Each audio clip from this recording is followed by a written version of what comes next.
Assalamualaikum warahmatullahi wabarakatuh. Perkenalkan, nama saya Randa Ahlanda dengan NIM 1123038. Fakultas Syariah Prodi Hukum Keluarga Islam BP 23 Kelas B UIN Syekh Jamil Jambek Bukit Tinggi. Saya ingin mereview sedikit tentang Undang-Undang Nomor 1 Tahun 1974 tentang perkawinan. Undang-Undang 1974 tentang perkawinan ini merupakan dasar hukum utama yang mengatur tentang perkawinan di Indonesia.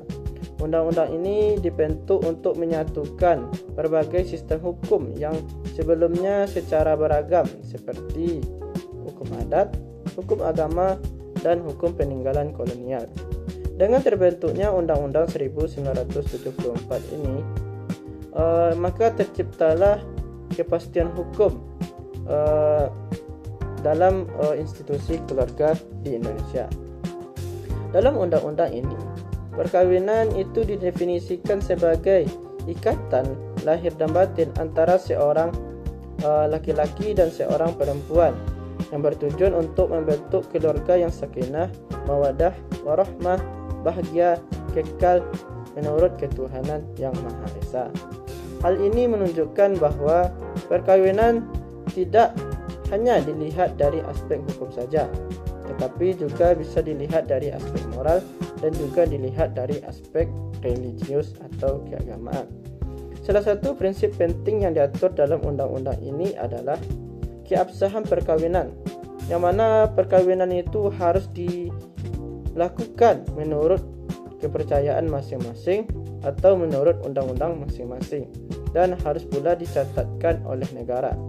Ketentuan ini menegaskan bahwa negara mengakui peran agama dalam perkawinan dan juga menegaskan bahwa pentingnya administrasi hukum demi menjaga kepastian status hukum seorang suami, status hukum seorang istri, dan seorang anak.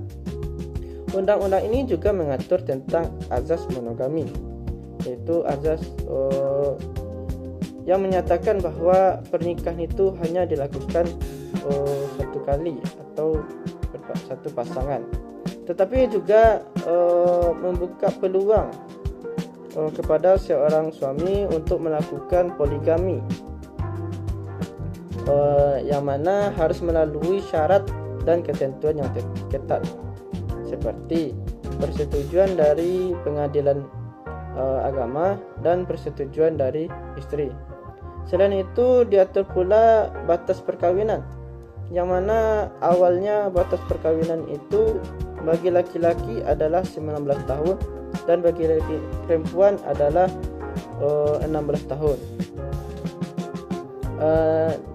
Lalu diperbarui melalui Undang-Undang Nomor 16 Tahun 2019 menjadi 19 tahun untuk laki-laki dan 19 tahun pula untuk perempuan.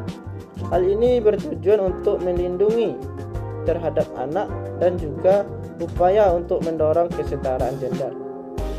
Sedangkan dalam perceraian, undang-undang ini menegaskan bahwa perceraian itu hanya dapat dilakukan melalui proses pengadilan setelah adanya upaya perdamaian yang dilakukan. Hal itu bertujuan untuk meminimalisir perceraian dan juga menjaga keutuhan dalam sebuah rumah tangga. Baik, hanya itu yang mungkin dapat saya sampaikan. Assalamualaikum warahmatullahi wabarakatuh.